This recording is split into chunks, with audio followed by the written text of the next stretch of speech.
My girlfriend said, "You need to impress my friends," then handed me a $2,000 dinner bill. I smiled and said, "No problem." She was mortified when the waiter returned and announced, "Original post I, 28 male, learned last week that my girlfriend Vera, 26, had been playing a game I didn't know I was part of. We'd been dating for 8 months. Thought things were going well. She'd been hinting for weeks about meeting her inner circle. Made it sound exclusive, like I was leveling up in the relationship. Babe, my girls are dying to meet you properly. We're doing dinner at Cascadia on Friday. Sounds good? Fancy place? Don't worry about it. Just dress nice. You need to make a good impression. These are my closest friends." Should have caught the emphasis on "you need to." Friday comes. I show up in my best outfit. Vera's already there with 5 other women. The energy was weird, like they were sizing me up. "Ladies, this is Trent. Trent, meet the squad." Introductions all around. Immediately noticed they'd already ordered. Bottles of wine on the table, appetizers half eaten. We started a little early, hope you don't mind. Throughout dinner, it was like an interview. What do I do? I consultant. Where do I live? Decent apartment. What car do I drive? Paid off Honda. Every answer got these little looks between them. Her friend Maddox was the worst. "So Trent, Vera says you're quite generous." The word hung there. Generous. They ordered like they were celebrating something. Lobster, Wagyu steaks, more wine. One girl, Shay, literally ordered 2 entrees because she couldn't decide. Nobody blinked. I'm doing mental math. This is getting expensive. But whatever, special occasion, right? Meeting the friends is important. Then the check comes. Waiter places it in the middle. Nobody moves. All eyes on me. Vera slides it over with a smile. "Babe," I open it. $2,127.43. $2,000. Me, this is everyone's meal? Laughing. "Don't be silly, of course it is. You wouldn't expect ladies to pay, would you? Her friends are watching. Waiting. It's a test." I see. "Is there a problem?" Voice getting sharp. "No problem at all." Pulled out my wallet. They relaxed. Vera squeezed my hand, proud. I handed the waiter my credit card with the check. Vera whispered, "I knew you were one of the good ones." Waiter left. The girls started gathering purses, ready to leave. 2 minutes later, waiter returns, clears his throat. "Waiter, I'm terribly sorry, Mr. Trent, but your card has been declined." The table froze. "What? Run it again." "I ran it 3 times, ma'am. Would you like to try another card?" Pulling out my phone, checking my banking app. "That's weird, shows I have $87.50 available, but I'm sure I had more this morning." Vera's face went white. 80. What? "Oh wait, I moved most of my money to savings yesterday. Higher interest rates, you know? Guess I forgot to transfer it back." "You don't have $2,000? "Not in checking. It's in savings. The bank's closed now, though." Silence. Beautiful, awkward silence. "So, who's paying?" Hissing at me. "Fix this, now. I mean, I can put in my $87.50.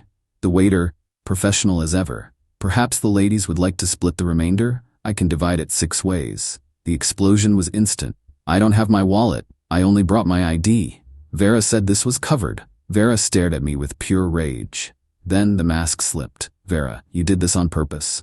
Me, "Did what? Forget to transfer money?" Vera, to her friends, "Give me a second." To me, "Outside, now." Update 1. In the parking lot, Vera went full mask off. "What kind of man are you? Do you know how embarrassing that was?" "Embarrassing for who?" "I told them you were a provider. I said you were different, and you humiliate me with this poverty act?" "Poverty? I have the money, just not in checking." "BS. You knew what tonight was. You knew you were supposed to impress them. By paying $2,000 for strangers' dinners?" "They're not strangers, they're my friends. And yes, a real man handles the bill without whining." "When did I whine? I gave them my card. With nothing on it." "Vera, why didn't your friends bring any money to a restaurant?" She actually laughed. "You really don't get it, do you? We don't pay. That's not how this works." "How what works?" "Dating, relationships. Men take care of things. That's literally your job." "My job? I thought my job was IT consulting." "Don't be cute. You know what you signed up for when you started dating me." "I signed up to pay for your entire friend group?" "You signed up to be a provider, to show you can take care of me. Tonight was a test. That I failed? Spectacularly." We stood there. Inside, I could see chaos through the window. The waiter talking to a manager, her friends gesticulating wildly. So what happens now? Now I have to go in there and pay for dinner with money I need for rent because you decided to be petty. And then we're done. You're breaking up with me over this? I'm breaking up with you because you're not man enough for me. Enjoy your savings account. She stormed back inside. I sat in my car and watched through the window as they frantically pooled cash and cards. Took them 30 minutes to sort it out. Got home to a barrage of texts. Not from Vera, from her friends. You're actually pathetic. Vera deserves so much better. Small dick energy, no wonder you drive a Honda. Blocked them all. Then curiosity hit. Checked Vera's Instagram. Her story from earlier that day. Tonight's the night. Let's see if he passes the test. Heck, know your worth. The test, it was planned. Started scrolling back. Found more. Posts about high-value women dating with standards. If he wanted to, he would. Then found her TikTok. Whole different world. Videos about how to test if he's a provider. Red flags. He asked to split the bill. My girls and I only date men who pay. The dinner wasn't a meeting. It was a shakedown. Commented on her story. Failed your test but passed my own. Within an hour, she blocked me everywhere. Good riddance, right? Wrong. The entitlement was just beginning. Update 2. 3 days later, I get a Venmo request. $354.57 from Vera. Message, my portion from Friday since you couldn't be a man about it. Declined it. Another request, same amount. You owe me this. Declined again. Then came the text from a number I didn't recognize. This is Vera. Pay me back now. You deliberately humiliated me. The least you can do is cover what I had to pay. My friends think I'm dating a broke loser because of you. Me, you chose the restaurant. You invited your friends. You ordered the food. How do I owe you money? Because a real man would have paid. I had to use my rent money. That sounds like a you problem. She started calling. 20 times in an hour. Left voicemails getting progressively angrier. You're literally stealing from me. I'm going to tell everyone what kind of person you are. You'll never find another woman like me. That last one made me laugh. Hope that's true. But then things got interesting. Started getting DMs on Instagram from random accounts. Girls I'd never met. Hey, is this Trent? Just wanted to warn you about Vera. Met up with one, Bethany. She had stories. Bethany. She did the exact same thing to my ex, the meet my friends dinner test. He paid $1,800. Then she dumped him a week later for not being ambitious enough. Wait, she's done this before? Oh honey, this is her thing. She and her crew run this game every few months. Find a guy, milk him for dinners and gifts, test him with the big group dinner. If he pays without blinking, they keep him around for more. If he hesitates or can't, they shame him and move on. That's fraud. It's genius if you have no conscience. They've got a whole system.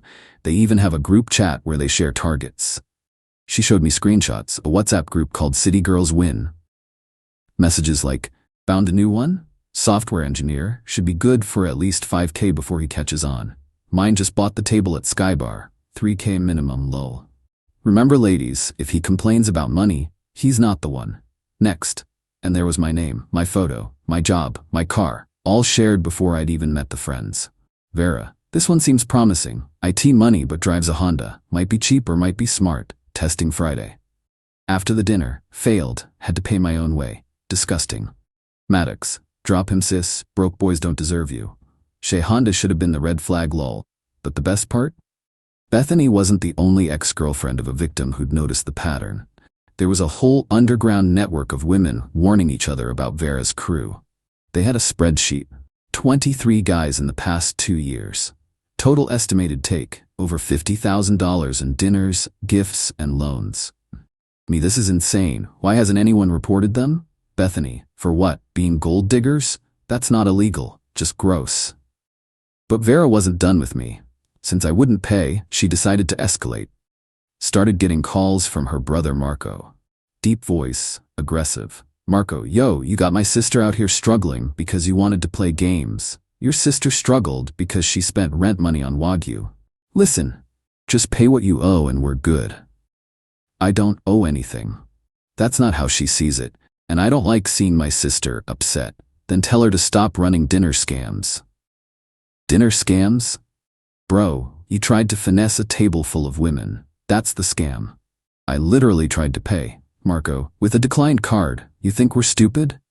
The threats got less subtle. Would be a shame if something happened to that Honda.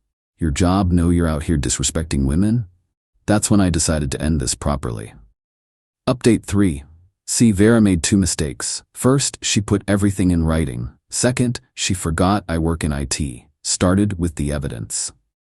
Screenshots of everything. The Instagram posts, the TikToks explaining the scheme, the WhatsApp messages planning the setup, the Venmo requests, the threats from Marco.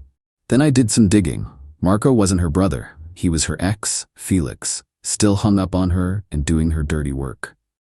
Found his real Facebook in about 10 minutes. But the real gold was Vera's LinkedIn. Girl was job hunting, had applications out to a dozen companies, all in sales and marketing.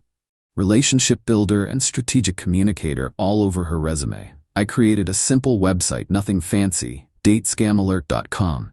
Put up all the evidence, the screenshots, the pattern, the testimonies from other victims. No last names or personal info, but enough that anyone Googling Vera and marketing in our city would find it. Then the masterpiece. Found out Vera had been claiming the dinners as business expenses on her taxes. She'd been bragging about it in the group chat. If they're paying, might as well get the write-off too. Except you can't write off personal dinners as business expenses. That's tax fraud. Sent an anonymous tip to the IRS with the screenshots. Turns out they take that pretty seriously.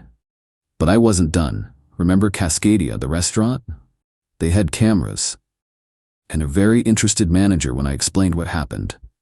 Manager, we've had issues with this group before. Sending food back after eating half, claiming hair and dishes for comps. If you're willing to sign a statement. I was. So were 3 other victims. Bethany connected me with. Cascadia banned Vera and her entire crew. But better? They're part of a restaurant group. 7 high-end places, all banned. The house of cards started falling.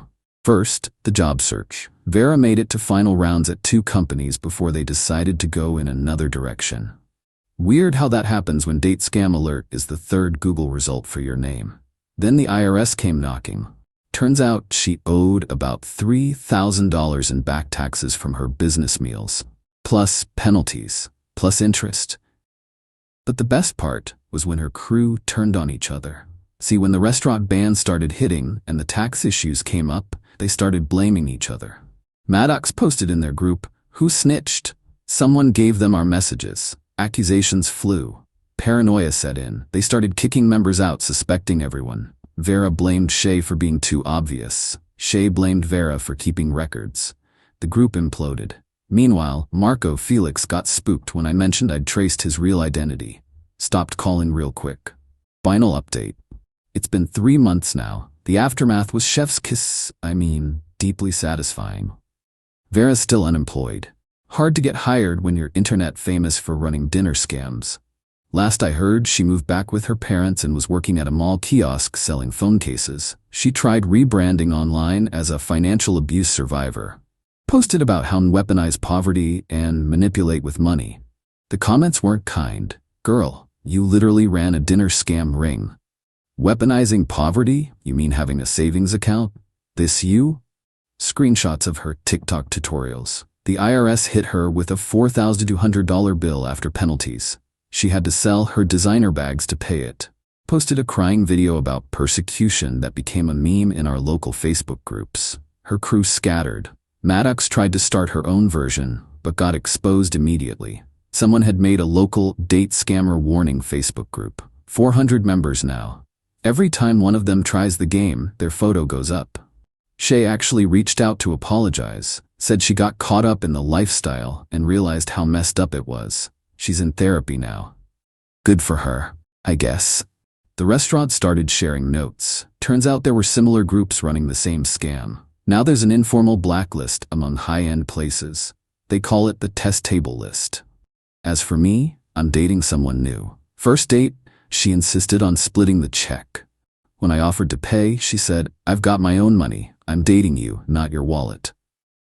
Refreshing. Vera sent one last message last month. Not an apology. Of course not. A bill. For emotional damages from the website, $10,000. I replied with a screenshot of her old TikTok. How to know your worth? Never accept less than you deserve.